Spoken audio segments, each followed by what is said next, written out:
Hello students and welcome back to channel. आज का topic dissolution है और आज हम लोग प्रैक्टिकल प्रॉब्लम का सम नंबर 1 करेंगे, that is Ganesh and Kartik वाला। लेकिन क्वेश्चन स्टार्ट करने से पहले मैं डिसोल्यूशन के बारे में कुछ बेसिक इंट्रोडक्शन दे देता हूँ। डिसोल्यूशन ऑफ पार्टनरशिप फॉर्म मतलब धंधा बंद करना। बाबा धंधा बंद करना है, ओके। आपने थंबनेल तो देख लिया होगा, मैंने क्या थंबनेल लगा है, आपको समझ आएगा कि बाबा रास्ते पे आ गया, ऐसा समझिए, ठीक है। अब जब धंधा बंद हो गया है तो कुछ प्रोसीजर्स होते हैं। जैसे धंधा खोलते हैं तो कैसे कुछ रजिस्ट्रेशन करना पड़ता है, कुछ फॉर्मेशन का स्टेप्स रहता है, वैसे डिसोल्यूशन करने में भी स्टेप होता है। और ये हम अकाउंट्स की बात करें, अकाउंटिंग कैसे करनी है धंधा बंद करने से रिलेटेड। तो धंधा बंद करने के लिए हमको अपना असेट्स बेचना पड़ेगा और लायबिलिटी पे करना पड़ेगा, और उसके बाद अगर कुछ बचा तो ओनर्स को देंगे। अब हम लोग डिसोल्यूशन ऑफ पार्टनरशिप फॉर्म कर रहे हैं, यहाँ पे पार्टनर्स ओनर्स होते हैं। तो हम लोग क्या करेंगे बाबा, हमें अकाउंटिंग कैसे करना है, हमें उस बिजनेस का सब असेट्स बेचना है, लायबिलिटी पे करना है, और लास्ट का कुछ अगर बच गया पैसा तो पार्टनर्स को देना है, ओके। क्योंकि बंदा और धंधा अलग होता है, तो फिर धंधे को जो कैपिटल मिला था वो उसको अपने बंदे को वापस देना पड़ेगा, दैट इज पार्टनर्स को उनका कैपिटल थोड़ा तो वापस मिलेगा, बचेगा तो मिलेगा, नहीं तो क्या सर, नहीं तो क्या आएगा, कैपिटल डेफिशिएंसी हो जाएगा, ठीक है। अब ये क्या है इसके बारे में बाद में कभी डिस्कस करेंगे। स्टार्ट करते हैं हमारे आज के पहले क्वेश्चन से। एक लास्ट रिक्वेस्ट है, इफ पॉसिबल प्लीज बुक और पेन लेके बैठो, फॉर्मेट आड़ा टेढ़ा बना तो चलेगा, और पहले से बना के रखो तो बहुत बढ़िया बात है। और मैं जैसे सॉल्व कर रहा हूं तो साथ में प्ले पॉज करके सॉल्व करने का ट्राई कीजिए, ओके। क्योंकि बेटा सिर्फ वीडियो देखने से में भी उतना वर्क नहीं करेगा, अगर आप साथ में सॉल्व करेंगे तो आई एम श्योर कि ज्यादा समझ में आएगा, ठीक है। क्योंकि प्रैक्टिकल सब्जेक्ट आप जब तक प्रैक्टिस नहीं करोगे तो मजा कैसा आएगा, ठीक है। चलिए, तो आज का हमारा क्वेश्चन है, Ganesh and Kartik are partners sharing profit and losses equally. आधा आधा ये लोग अपना प्रॉफिट और लॉस सुख दुख आधा आधा बांटते हैं, ठीक है। They decided to dissolve the firm on 31st March 2018. Their balance sheet was as under. The balance sheet as on 31st March 2018 is as follows. आपके सामने बैलेंस शीट है, मैं ज्यादा डिस्कस नहीं करूंगा बाबा। लेफ्ट साइड में सॉरी आपका अभी लेफ्ट साइड छोड़ो, इस तरफ लायबिलिटी, इस तरफ असेट्स है, ठीक है। अब असेट्स से लायबिलिटीज देख लीजिए, ठीक है। हमारा फर्स्ट स्टेप वही रहेगा, that is read question thoroughly. ये मैं क्या कर रहा हूँ, फर्स्ट स्टेप परफॉर्म कर रहा हूँ, ठीक है। तो फर्स्ट स्टेप हमारा है रीड क्वेश्चन थॉरोली। हम लोग ने क्वेश्चन रीड कर लिया कि बाबा assets were realised as under, assets were realised as under, realise मतलब बेचना, ठीक है। मैं सिर्फ क्वेश्चन रीड कर रहा हूँ, ठीक है। इसमें बिल्डिंग 82,000 में, debtors 22, stock 20, bills receivable 3,200, Ganesh agreed to take over furniture and realisation expenses amounted to 2,000। अभी क्वेश्चन नहीं समझा रहा हूँ, सिर्फ रीड कर रहा हूँ, okay. Show realisation account, partners capital account and cash account, okay. समझ में आ रहा है? तो बच्चे ये हमारा क्वेश्चन था, पहला स्टेप था। बस क्वेश्चन को एक बार देख लो कि बाबा कितना डिफिकल्ट है। अभी ये तो इजी सम है, तो फिर भी स्टेप तो रखने का हर बार आपके ऐसे प्लान होना चाहिए हर क्वेश्चन के लिए, भले वो फाइनल अकाउंट का एनपीओ, डिसोल्यूशन ऑफ पार्टनरशिप हो, बिल्स रेशियो ऑफ शेयर्स हो, कोई भी टॉपिक हो, ठीक है। आगे जाके भी आप जब एडवांस अकाउंटिंग करेंगे तो आपके स्टेप्स होने चाहिए, प्लान होना चाहिए, ठीक है। Plan your steps, okay. तो हमारा फर्स्ट स्टेप था क्वेश्चन रीड करना। सेकेंड स्टेप है बैलेंस शीट खाली करो। क्या है हमारा सेकंड स्टेप, बैलेंस शीट खाली करो। And third step is solve all the adjustment. Fourth step auditing. Auditing मतलब क्या, चेक करो सारे एसेट्स बिके क्या, सारी लायबिलिटी पे हुई क्या। वीडियो थोड़ा लंबा होने वाला है बाबा, क्योंकि फर्स्ट सम में मैं बहुत टोचन देता हूँ, बहुत सारा मीनिंग बताता हूँ। आगे के सम्स के वीडियो थोड़े छोटे होंगे, क्यों, क्योंकि इसमें जो आग पट्टी में इसमें दे रहा वो उसमें नहीं दूंगा, ठीक है। तो बाबा ध्यान दो, हम लोग ने पहला स्टेप क्या बोला बाबा, क्वेश्चन रीड करने का। सेकंड स्टेप क्या बोला बाबा, अपना बैलेंस शीट खाली करने का। Third step auditing. ऑडिटिंग मतलब क्या बाबा, सारे एसेट बिके क्या, सारे लायबिलिटी कर्जा पे हुआ क्या, ठीक है। समझ में आ रहा है? फिर सर फोर्थ स्टेप तो हो गया, फिफ्थ स्टेप क्या है sir, fifth step will be closing, okay. Read question thoroughly, solve sorry balance sheet खाली करो, solve all the adjustments, auditing and then closing, ठीक है। पास गिन सोल्यूशन इन, ओके। तो हमारा सेकंड स्टेप है बैलेंस शीट खाली करो। अब बैलेंस शीट कराए के लिए, खाली करने के लिए हमको चाहिए सोल्यूशन। अब मैं क्वेश्चन हटाता हूं और सोल्यूशन आपके सामने लाता हूं। तो सबसे पहला हमारा सोल्यूशन है रियलाइजेशन अकाउंट। ये एक तरह का नॉमिनल अकाउंट है, डेबिट ऑल एक्सपेंसेस और losses, credit all incomes and gains. And ये रियलाइजेशन अकाउंट हम लोग इसी पर्पस से बना रहे हैं जहां पे हम हमारे सारे एसेट्स और लायबिलिटीज को ट्रांसफर करेंगे और वो ट्रांसफर किए हुए एसेट और लायबिलिटीज को पे करेंगे। ये यहीं से रियलाइज होंगे और पे होंगे, इसलिए रियलाइजेशन अकाउंट बनाते हैं। कोई भी पूछेगा कि रियलाइजेशन अकाउंट क्यों बनाते हैं, रियलाइजेशन अकाउंट इसलिए बनाते हैं ताकि हम हमारा एसेट्स को बेच सके और लायबिलिटी को पे कर सके। ओके, एक तरह का नॉमिनल अकाउंट है, ऑब्जेक्टिव्स में काम आता है इसलिए बोल रहा हूँ। ठीक है, चलिए फिर हमारा सेकंड पार्ट ऑफ सॉल्यूशन है पार्टनर्स कैपिटल अकाउंट। बच्चे क्वेश्चन रीड करना इसलिए जरूरी था ताकि हमको मालूम पड़े कि कितने कॉलम्स बनाने हैं।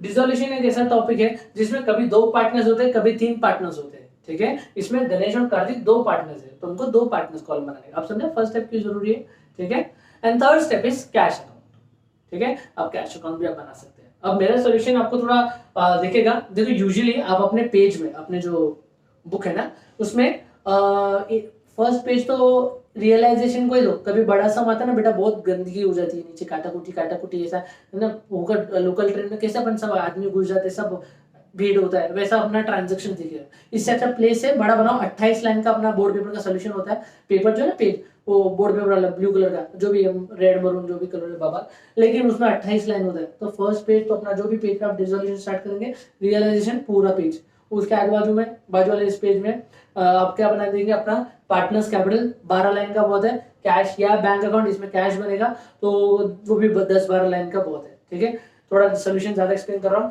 अब हम लोग को बैलेंस शीट खाली करने का हमारा सेकंड स्टेप। सबसे फर्स्ट आइटम हमारा लायबिलिटी साइड में, देखो वहां पे क्रेडिटर्स और बिल्स पेबल 18,400 और 5,600, ये 2 लायबिलिटीज है। इनको थर्ड पार्टी लायबिलिटी बोलते हैं, बाहर का लायबिलिटी, बाद में बात करेंगे। ठीक है, इसके बारे में। अब क्रेडिटर्स और बिल्स पेबल, इसको क्या करने का बाबा, इसको हमको रियलाइजेशन के क्रेडिट में डालने का। बैलेंस शीट खाली करो का स्टेप का मतलब है पोस्टिंग। बैलेंस शीट खाली करो स्टेप का मतलब क्या है, पोस्टिंग। तो हम लोग क्या करेंगे, हम लोग क्रेडिटर्स और बिल्स पेबल को वो क्वेश्चन के क्रेडिट साइड में, that is liability side, answer के भी क्रेडिट साइड में आएगा, दैट इज रियलाइजेशन क्रेडिट। आप लिखेंगे क्रेडिट साइड पे by credit, no don't do that, you can also write by sundry liabilities. sir sundry means what, sundry sundry, सुंदरी नहीं रे बाबा, sundry means group। Okay, तो ये हमारा बाय sundry liabilities अंडरलाइन करके अपन लिख सकते हैं बिल्स पेबल और क्रेडिटर्स, और उसका अमाउंट इनर कॉलम में लेके आउटर कॉलम में ले सकते हैं। या तो फिर मेक इट सिंपल, 2 ही लायबिलिटी, क्या ग्रुप बनाने का 2 में। अब इज्जत से लिखो by creditors 18,400, by bills payable 5,600, ये 2 लायबिलिटी पोस्ट कर दिया। ओके, नेक्स्ट आइटम हमारा बैलेंस शीट में लायबिलिटी साइड में रिजर्व फंड। रिजर्व फंड क्या होता है, रिजर्व फंड मतलब पुराना प्रॉफिट्स, एडमिशन, रिटायरमेंट, डेथ, तीनों में भी ये होता है। ठीक है, तो हम लोग को क्या करने का, जो रिजर्व फंड है वो पार्टनर्स में बांट देने का, उनके रेशियो में, बराबर। अब इसमें लायबिलिटी में ये 20,000 दिख रहा है, पार्टनर्स का रेशियो इक्वल है, तो 20,000 का क्या करेंगे, 10,000। ठीक है ना, तो हम लोग क्या करेंगे, by reserve fund partners capital के क्रेडिट साइड में लिखेंगे बाय रिजर्व फंड, और 10,000 मतलब क्रेडिट कर देंगे किधर, एक तो क्या नाम है भाई, गणेश के कॉलम में और एक कार्तिक के कॉलम में। समझ में आ रहा है। ओके, बढ़ते हैं आगे। हमारा नेक्स्ट आइटम है कैपिटल अकाउंट। ठीक है बच्चे, आप अगर पुराने वीडियो देखे तो admission, retirement, death, final account, इन सब में जब भी कैपिटल है लायबिलिटी साइड में और पार्टनर्स कैपिटल बनाने का है, तो बाय बैलेंस ब्रॉट डाउन करके फिलिंग द ब्लैंक्स करने का बाबा। गणेश का कैपिटल 40,000, कार्तिक का कैपिटल 80,000, लिख दो उसको इज्जत से। लायबिलिटी साइड खाली और फटाफट से एसेट साइड में आते हैं। एसेट साइड में देखो building, furniture, data, stock, bills receivable और कैश। कैश को छोड़ के बाकी सारे एसेट्स को, आगे के वीडियो में थोड़ा और चेंज होगा, लेकिन अभी देखो कैश को छोड़ के बाकी सारे एसेट्स को, ये एसेट साइड डेबिट होता है। सॉल्यूशन के डेबिट में देखो, रियलाइजेशन डेबिट में लिखेंगे टू सुंदरी नहीं लिखने का, टू सन्ड्री एसेट्स बोलने का, सन्ड्री एसेट्स, सुंदरी नहीं है, तो टू सन्ड्री एसेट्स अंडरलाइन करके building, furniture, data, stock, bills receivable सब लिखने का। बाबा आपको उस भी स्क्रीन पे सॉल्यूशन दिख रहा है, क्वेश्चन रखो हाँ अपने पास। ठीक है, तो टू सन्ड्री एसेट्स करके सारे लिस्ट कर दिया। ओके, अभी अपन क्या करेंगे, इसको इनर कॉलम में लिखेंगे 88,000, 12,000, 32,000, 24,000, 4,000, आउटर कॉलम 1,60,000। सर क्या कैलकुलेशन किया आपने, मस्त वीडियो के लिए मैंने पहले से अमाउंट देख के रखा है। ठीक है, तो अपन ने 1,60,000 मान लिया। ठीक है बच्चे, हम पोस्टिंग कर रहे हैं, बैलेंस शीट खाली कर रहे हैं, सिर्फ एक ही इफेक्ट होता है। ओके, आगे क्या है, कैश। इज्जत से कैश के डेबिट में लिखेगा टू बैलेंस ब्रॉट डाउन। कितना है कैश, 4,000। समझ में आ रहा है, कितना है कैश, 4000। तो आप अपने क्या करेंगे, अपना टू कैश अकाउंट बनाएंगे, डेबिट साइड पे टू बैलेंस ब्रॉट डाउन 4000 करके लिख देंगे। आई होप आपको समझ में आ रहा है। ठीक है, ये हो गया हमारा बैलेंस शीट खाली। क्वेश्चन रीड किया, बैलेंस शीट खाली किया, अभी क्या करना है, attack, solve all the adjustment. Attack मत खाओ बाबा, सॉरी जोर से बोलने के लिए, अटैक। अभी अपने को एडजस्टमेंट सॉल्व करना है। ठीक है, तो स्टार्ट करते हैं हमारे फर्स्ट एडजस्टमेंट से। सी असेट्स में realise as under, as I said earlier, realise मतलब क्या, बेचना। ओके, असेट्स बेचेंगे, कर्जा बेचते नहीं है बाबा, कभी भी ऐसा नहीं आएगा लायबिलिटी रियलाइज, क्रेडिटर्स रियलाइज, कभी भी ऐसा नहीं आएगा। कोई एसेट ही रियलाइज होगा, असेट्स रियलाइज मतलब असेट्स बिक रहा है। Okay, building 82, debtors 22, stock 20, bills receivable 3200। बाबा 4 असेट मेरे सामने है, देखो उसको कैसे लिखने का। पहले तो बोली बिठा लो जो जर्नल एंट्री में भी काम आएगी। मैंने एडमिशन ऑफ पार्टनर भी ऐसा कुछ बोला हुआ है, बहुत काम आएगा जर्नल एंट्री में, प्लीज ये बोली बिठा लो। ठीक है, स्टार्ट करो। कुछ भी बिकेगा डिसॉल्यूशन में, कुछ भी बिकेगा, रियलाइजेशन अकाउंट क्रेडिट होगा। कुछ भी बिकेगा, रियलाइजेशन अकाउंट क्रेडिट होगा। कुछ भी बिकेगा, रियलाइजेशन अकाउंट क्रेडिट होगा। नारा नहीं लगा रहा हूं बाबा, दिमाग में बिठा रहा हूं। ठीक है सर, क्यों क्रेडिट होगा, मैंने पहले ही बोला रियलाइजेशन अकाउंट क्या होता है, एक नॉमिनल अकाउंट है, डेबिट में खर्च है, क्रेडिट में इनकम, बराबर। तो बिकेगा तो क्या होगा, क्या होगा, इनकम क्रिएट होगा ना, इसलिए मैं पहले बेसिस बना रहा हूं कि कुछ भी बिकेगा, रियलाइजेशन अकाउंट क्रेडिट होगा। तो आप क्या लिखेंगे बाबा, by cash. Sir by cash क्यों लिखा आपने, ऐसे ना कुछ भी लिखोगे क्या बाबा, आप जब बेचोगे तो पैसा आएगा ना। और यहाँ पे लिखा थोड़ी है कि building, debtors, stock, bills receivable, उसको कोई पार्टनर लेके कैसे लिखा है क्या। तो जिसका कोई नहीं उसका कैश या बैंक, मतलब जो भी लेजर हमारे पास है। अभी हम लोग क्या करेंगे, बाय कैश अंडरलाइन करेंगे और उसके नीचे लिखेंगे building, debtors, stock, bills receivable. समझा, सबका वैल्यू कौन सा एडजस्टमेंट में जो दिया है वो, कौन सा वैल्यू एडजस्टमेंट में दिया है वो, क्या क्या वैल्यू है भाई, 82,000 है, 22,000 है, 20,000, 3,200। आउटर कॉलम में कितना आएगा, गिनो गिनो गिनो गिनो, मैंने रेडी रखा है 1,27,200। बेटा मैंने एडजस्टमेंट सॉल्व किया अभी, and every adjustment has two effect. ये था क्रेडिट, दूसरा इफेक्ट देना है डेबिट। अरे बाबा पैसा आ रहा है कि जा रहा है, कैश अकाउंट क्या बोलता है, अपना 11th स्टैंडर्ड से हम लोग ऐसे सीखते हैं कि पैसा आया तो डेबिट, पैसा गया तो क्रेडिट, बराबर। अगर पैसा आया तो डेबिट है तो आप क्या करेंगे बच्चे, आप अपने कैश के लेजर में लिखेंगे टू रियलाइजेशन अकाउंट। क्या लिखेंगे बाबा, टू रियलाइजेशन अकाउंट।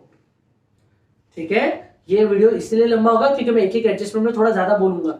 ठीक है, आगे के वीडियोस में ये एडजस्टमेंट फटाक से निपटाऊंगा और अलग अलग जो स्पेशल आइटम आती है ना वो मैं ज्यादा एक्सप्लेन करूंगा। ठीक है, तो समझ के देखो। हाँ बाबा, चलो ये बेसिक सम का एडजस्टमेंट है, सिंपल डिसॉल्यूशन है।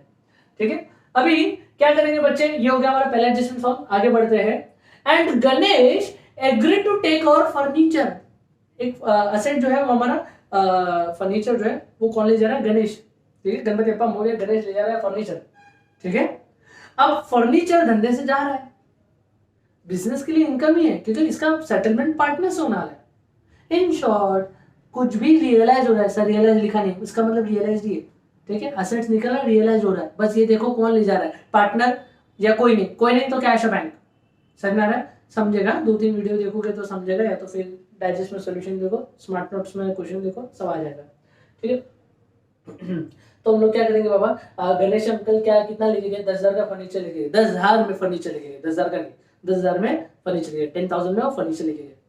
ओके, तो जब भी असेट्स निकलता है, रियलाइज होता है, रियलाइजेशन का क्रेडिट, लेकिन इस बार बाय कैश नहीं लिखेंगे, लिखेंगे बाय गणेश कैपिटल, एपोस्ट्रोफी डालना, बाय गणेश नहीं लिखने का, गणेश तुम्हारा दोस्त है वो अलग है, ये हम लोग अकाउंट्स कर रहे हैं, इसमें लिखने के लिए कुछ तरीका है, कोड ऑफ कंडक्ट है। तो आपको क्या करने का है, आपको लिखने का by Ganesh capital. Okay, credit underline करके या तो ब्रैकेट में फर्नीचर का, आउटर कॉलम में 10,000। सर आउटर कॉलम में क्यों, कैलकुलेशन नहीं है ना बाबा, इनर कॉलम क्या है, रिमांड रूम है, रिमांड रूम में कैलकुलेशन होता है, बराबर, इसमें कुछ कैलकुलेशन नहीं है। तो हम लोग 10,000 लिख देंगे, ये हो जाएगा क्रेडिट। दूसरा इफेक्ट देना है डेबिट, पार्टनर्स कैपिटल में डेबिट साइड में लिखेंगे टू रियलाइजेशन अकाउंट 10,000 इन गणेश का कॉलम। इजी था बेटा, सिंपल डिसॉल्यूशन, फटाफट से खत्म करते हैं। अगला एडजस्टमेंट है रियलाइजेशन एक्सपेंसेस अमाउंटेड टू 2000। अभी बेटा समझो कि रियलाइजेशन एक्सपेंस क्या होता है। बेटा कोई भी धंधा बंद होएगा, ठीक है। अभी मैं टीचर आदमी, भगवान ना करे मेरा क्लासेस बंद हो जाए, भगवान ना करे, सालों कमेंट में कुछ डालना नहीं आड़ा, ठीक है। भगवान ना करे अगर मेरा क्लासेस बंद हो गया, ठीक है। अगर अगर कभी ऐसा होगा नहीं, अभी कभी हो भी गया, बराबर, मैं ये सिंगल पसली वाला आदमी, मैं ये सारे बेंच डेस्क उठा सकता हूँ क्या? नहीं ना, ठीक है। मैं पंखा खोलता हूँ, अच्छा लगेगा क्या? नहीं ना बाबा। मैं एक एक बल्ब निकालता, ट्यूबलाइट जो मैंने इतनी अच्छी लगाई वो सब निकालता हूँ, अच्छा लगेगा क्या? पापा मुझे आदमी मंगाने पड़ेंगे ना, ठीक है बेटा। क्या होगा, मेरे को इलेक्ट्रिशियन को बुलाना पड़ेगा, वो हमारे के लिए बुलाना पड़ेगा, बराबर ना। कुछ एसी इंस्टॉल किया तो उसका अलग एक्सपर्ट को बुलाना पड़ेगा। इन शॉर्ट बच्चे, मेरे को धंधा बंद करने के पीछे खर्चा होएगा कि नहीं, उसको बोलते हैं रियलाइजेशन एक्सपेंस या तो फिर डिसोल्यूशन एक्सपेंस, धंधा बंद करने का खर्चा। तो सर क्या क्या खर्चा हुआ वो नहीं लिखने का है, इसने शॉर्ट में बोल दिया गणेश और कार्तिक ने कि बाबा धंधा बंद करते थे 2000 का खर्चा हो गया, ठीक है। इसका तो बिल्डिंग में 88,000 का है, तो खर्चा तो 2000 ही हो गया ना बाबा। तो रियलाइजेशन एक्सपेंस हमारा 2000 हुआ है, बराबर। तो हम लोग क्या करेंगे बच्चे, खर्चा हो रहा है ना बेटा, ध्यान से बोली पकड़ना प्लीज, जर्नल एंट्री में काम आने वाला है, ठीक है। जब भी कुछ भी पे होता है, जब कुछ भी पे होता है, रियलाइजेशन अकाउंट डेबिट होता है। कुछ भी पे होता है, रियलाइजेशन डेबिट होता है। कुछ भी पे होता है, रियलाइजेशन अकाउंट डेबिट होता है, ठीक है। नारा नहीं है, वापस से बोल रहा हूं, ठीक है। नारा टाइट करके सुन लो कि कुछ भी पे होता है, रियलाइजेशन डेबिट होता है। सर कुछ भी क्यों बोल रहे हो, अभी थोड़ी देर में बताऊंगा, ठीक है। अभी क्या पे हो रहा है, रियलाइजेशन एक्सपेंस, पैसा आएगा कि जाएगा, जाएगा ना, इसलिए हम रियलाइजेशन डेबिट में लिखेंगे टू कैश, अंडरलाइन करके रियलाइजेशन एक्सपेंस, आउटर कॉलम में 2000। सर डाइजेस्ट में कुछ और दिया, इग्नोर, कभी नहीं, नेवर डू दैट, ठीक है। वो प्रिंटिंग है, ये सॉल्विंग है, फर्क है, ओके। आराम से आप बिगनर लेवल पे हो, ठीक है। टू कैश आपने आउटर कॉलम में लिख दिया कितना, 2000, ये हो गया डेबिट इफेक्ट। दूसरा इफेक्ट देना है क्रेडिट, आप क्रेडिट साइड में क्या लिखेंगे, कैश के क्रेडिट साइड में लिखेंगे बेटा बाय रियलाइजेशन अकाउंट 2000। अभी बच्चे एडजस्टमेंट खत्म हो गया। पहला स्टेप रीड क्वेश्चन, मैं बार बार बोल रहा हूं तो जरूरी होगा, प्लान पार्ट, ठीक है। पहला step read question, second step balance sheet खाली करो, third step solve all the adjustment. Now fourth step is auditing. बच्चों ऑडिटिंग मतलब एक तरह से चेकिंग, इवैल्यूएशन, देखना पड़ता है, चेक करना पड़ता है सब चीजें वैसी हुई कि नहीं। इसमें क्या चेक करना पड़ता है, देखो चलो आपके क्वेश्चन में देखो आप लोग, या तो फिर रियलाइजेशन का डेबिट देखो, आपने टू सन्ड्री एसेट्स का लिस्ट बनाया था, देखो ए बाबा बिल्डिंग गया क्या, गया। फर्नीचर गया क्या, गया। टिक मारो पेंसिल से, वो सन्ड्री एसेट्स का जो लिस्ट है ना, उसमें छोटा सा पेंसिल है, एकदम छोटा सा, आपको दिखे हुए जाए, पेपर वैलेटर को नहीं दिखना चाहिए, ठीक है। ए डेटर्स गया क्या, गया। स्टॉक गया क्या, गया। बिल्स रिसीवेबल, हाँ फर्नीचर लेके गया आदमी, बराबर। तो चलो अब देखते हैं लायबिलिटी पे हुआ क्या, एक क्रेडिटर्स पे किया क्या, बिल्स पेबल, तो ये धंधा बंद नहीं हो सकता। क्यों, असेट्स बेचना है, लायबिलिटी पे करना है। लायबिलिटी कौन पे करेगा, बिजली का बिल को तुम्हारा ध्यान दो, लायबिलिटी कौन पे करेगा, समझ आ रहा है, ठीक है। चंचलानी फैन ये, ठीक है, ओके। तो सॉरी, तो लाइट बिल कौन पे, अरे यार शिट, ओके। तो बच्चे क्रेडिटर्स और बिल्स पेबल कौन पे करेगा, क्रेडिटर्स और बिल्स पेबल कौन पे करेगा बच्चे, धंधा पे करेगा, राइट। तो जब धंधा पे करने वाला है ना बेटा, तो हम लोग क्या करेंगे, ध्यान से देखें, कुछ भी पे होता है, वापस से सुनो, हाँ, कुछ भी पे होता है तो रियलाइजेशन अकाउंट डेबिट होता है। कुछ भी पे होता है तो रियलाइजेशन अकाउंट डेबिट होता है, ठीक है। तो आप रियलाइजेशन के डेबिट में लिखेंगे टू कैश, अंडरलाइन करके क्रेडिटर्स और बिल्स पेबल। अरे सर अभी वैल्यू क्या लिखने का, अमाउंट क्या लिखने का, बाकी सबको तो अमाउंट दिया है, जो नहीं था वो खर्चा भी दे दिया रियलाइजेशन का। आपने असेट बेचा, सर देखो असेट बेचा ना, आपने अमाउंट लिखा था, नीचे अमाउंट दिया था, अब इधर अमाउंट नहीं दिया, क्या करने का, तो बुक वैल्यू में पे करने का बेटा, क्या करने का बच्चे, बुक वैल्यू में पे करने का। अभी क्रेडिटर्स और बिल्स पेबल जो है वो कितना दिखा रहा है क्वेश्चन, आप इस क्वेश्चन में देखिए, मैं तो अपना सन्ड्री लायबिलिटीज क्रेडिट साइड का या तो by creditors by bills payable जो है ना रियलाइजेशन क्रेडिट में वही देख रहा हूं। मेरे वहां पे अमाउंट दिखा रहा है 18,400 और 5,600, तो मैं वही ले लूंगा बेटा बुक वैल्यू में, बट पे करना जरूरी है हाँ बच्चे, ठीक है, ओके। जो ऑडिटिंग वाला स्टेप है ना, इस स्टेप के लिए आप मेरे आगे के 2-3 वीडियो जरूर देखें। क्योंकि कोई कोई जगह जिसको हाथ नहीं लगाया ना तो उसको हाथ लगाया ही नहीं, पे ही नहीं किया। कोई कोई जगह कोई ऊपर असेट है ना तो उसको बेचा नहीं तो बेचा ही नहीं, उसकी कोई वजह होगी ना, कोई रीजन होगा जिसकी वजह से आगे के वीडियोस थोड़े लंबे होंगे, बाकी इसे बेसिक एडजस्टमेंट में फटाफट निपटा होगा। ठीक है, चलिए बाबा अभी टू कैश अंडरलाइन करके क्रेडिट और bills payable same book value लेंगे 18400 और 5600, आउटर कॉलम में 24000। ठीक है, ये मुंह पे किया बाबा। चलो कैलकुलेशन, ठीक है, ये हो गया डेबिट। दूसरा फिर देना क्रेडिट। बाबा क्रेडिटर्स पे करोगे, लायबिलिटी पे कर रहे हो तो पैसा आगे के जाएगा, जाएगा ना, तो आप क्रेडिट साइड पे लिखेंगे, कैश के क्रेडिट साइड पे लिखेंगे by by by realisation account. ठीक है, समझ में आ रहा है? एंट्री देखो, समझो। हाँ, ओके, ऑडिटिंग हो गया है, सारे एसेट बिक गए, सारी लायबिलिटी पे हो गई, तो हमारा पांचवा स्टेप करें। पांचवा स्टेप है क्लोजिंग। ठीक है, क्लोजिंग देखो मैं ऐसे सिखा रहा हूं जैसा आप पहली बार देख रहे हैं, समझ ऐसे सिखा रहा हूं। ठीक है, तो सबसे पहले ना बच्चे हमने क्या ड्रॉ किया हुआ, रियलाइजेशन अकाउंट ना, तो रियलाइजेशन अकाउंट क्लोज करेंगे। बच्चों क्लोज करने से पहले मेक श्योर कर लो जो भी हमने इनर कॉलम में अमाउंट लिखा है वो आउटर कॉलम में टोटल किया है कि नहीं। वेरी इंपॉर्टेंट है बच्चे, बोर्ड एग्जाम में प्रेशर में रहते हैं तो थोड़ा फर्क पड़ता है। ठीक है, बहुत इंपॉर्टेंट है। पहले आप देखिए कि सारे आउटर कॉलम में है क्या। ठीक है, आराम से करने का। ठीक है, अपॉर्चुनिटी है, जैकपॉट है ये। तो हम लोग देखते हैं बाबा, हमारा रियलाइजेशन क्रेडिट में 24,000 है, 1,27,200 है, 10,000 है, बराबर। डेबिट में 1,60,000 है, 1,26,000 है। ओके, अब कौन सा वेट ज्यादा है? ठीक है, वेट अमाउंट में बेटा, नंबर ऑफ अमाउंट नहीं, वेट ऑफ अमाउंट। कौन सा साइड ज्यादा है, डेबिट ज्यादा है कि क्रेडिट? मेरा सब कुछ रेडी, में ज्यादा टाइम वेस्ट नहीं करूंगा, ऑलरेडी लंबा हो गया बेटा। तो डेबिट साइड में 1,86,000 है, वो डेबिट साइड ज्यादा है। तो हम लोग क्या करेंगे, जो 1,86,000 है दोनों साइड लिख देंगे बेटा।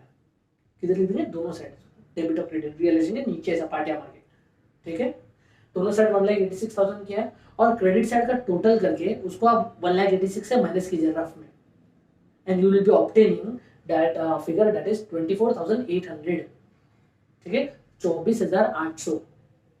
बच्चे नॉमिनल अकाउंट ना, realisation account is nominal account, right? Okay, so debit side is more, that is expenses and losses are more and incomes and gains are less। तो देखा जाएगा तो हम लोग को नुकसान हो रहा है, इसलिए हम लोग क्रेडिट साइड पे लिखेंगे बाय लॉस ऑन रियलाइजेशन, या तो फिर by partners capital loss on realisation bracket में लिख देना। ठीक है, दोनों चलता है बच्चे। Okay, by loss on realisation या बाय पार्टनर्स कैपिटल, गणेश और कार्तिक लिखने का। ठीक है, और आधा आधा बांट देने का। क्यों आधा आधा बांट रहे हैं? क्योंकि इनका प्रॉफिट शेयरिंग रेशियो इक्वल है। तो 24,800 का आधा आधा करेंगे, आप भी मुंह पे कर सकते हो बाबा। 24 का आधा 12, 800 का आधा 400, तो 12,400 इसका अमाउंट हो जाएगा। यहाँ पे क्रेडिट ट्रांसफर करो उसको पार्टनर्स के डेबिट में। ठीक है, तो पार्टनर्स के डेबिट में जो है वहां पे लिखेंगे टू रियलाइजेशन, ब्रैकेट में लिख दो एल, लग गए, लॉस हो गया। ठीक है, एल लिख दो चलेगा काफी, या लॉस लिख दो चलेगा। ठीक है, टू रियलाइजेशन ब्रैकेट में एल या लॉस जो जमता है वो। ठीक है, और पार्टनर्स के डेबिट में लिख देंगे 12,400 12,400। अभी जो बेटा रियलाइजेशन में क्या है वही पार्टनर्स कैपिटल में करेंगे आराम से। हाँ बेटा, पार्टनर्स कैपिटल में दो कॉलम है, वो इनर आउटर नहीं है, प्लीज फोकस। हाँ, इनर आउटर नहीं है, वो एक एक कॉलम है। गणेश का क्रेडिट, गणेश का डेबिट, कार्तिक का क्रेडिट, कार्तिक का डेबिट, तो ध्यान दो।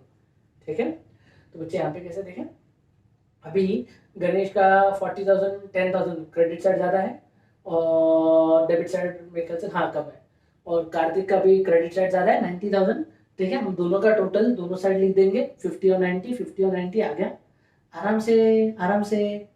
अभी 90,000 को, कार्तिक का 90,000 को हम लोग माइनस करेंगे 12,400 से, उसको लॉस जो हुआ ना वो, तो कितना आ रहा है 77,600।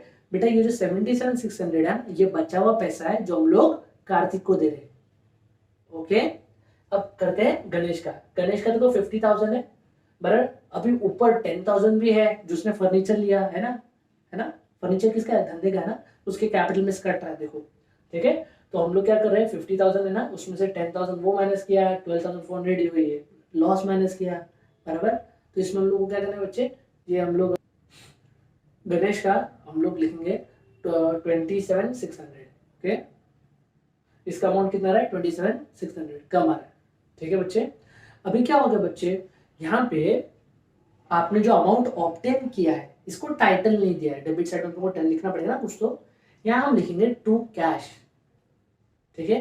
एडमिशन, रिटायरमेंट, डेथ और एडमिशन की खास करके बात करूँ तो एडमिशन और फाइनल अकाउंट में हम लोग टू बैलेंस कैरी डाउन लिखते हैं। क्यों? क्योंकि वो बैलेंस शीट में जाते हैं ना बेटा। अभी तो बैलेंस शीट है नहीं, धंधा बंद हो रहा है, तो क्या जाएगा? कैश अकाउंट में जाएगा। हमारे पास एक ही टेबल है, तो हम वहाँ पे लिखेंगे टू कैश अकाउंट। यहाँ पे डेबिट, कैश के क्रेडिट में आप लिखेंगे by Ganesh capital, by Kartik capital, okay.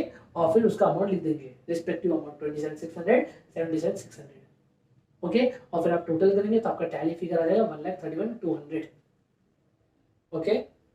I hope आपको समझ में आ रहा है ये कैसे किया गया है, ठीक है। स्क्रीनशॉट लास्ट में आप ले सकते हैं सम का, मैं वैसे बहुत साइड में हूँ। हाँ, अब सब कुछ हो गया, क्लोजिंग भी हो गया, 5वां स्टेप भी हो गया, ठीक है। आई होप आपको समझ में आया है। मैं कोशिश करूंगा कि अगले वीडियो में जो इजी है वो कम बोलूंगा, जिसमें मेरे को फर्स्ट वीडियो में एक्सप्लेनेशन देता हूँ उतना कम होगा अगले वीडियो में। और इम्पॉर्टेंट चीज़ है बच्चे, इसमें वैरायटी बहुत है, ठीक है। आई होप आपको समझ में आया। Thank you.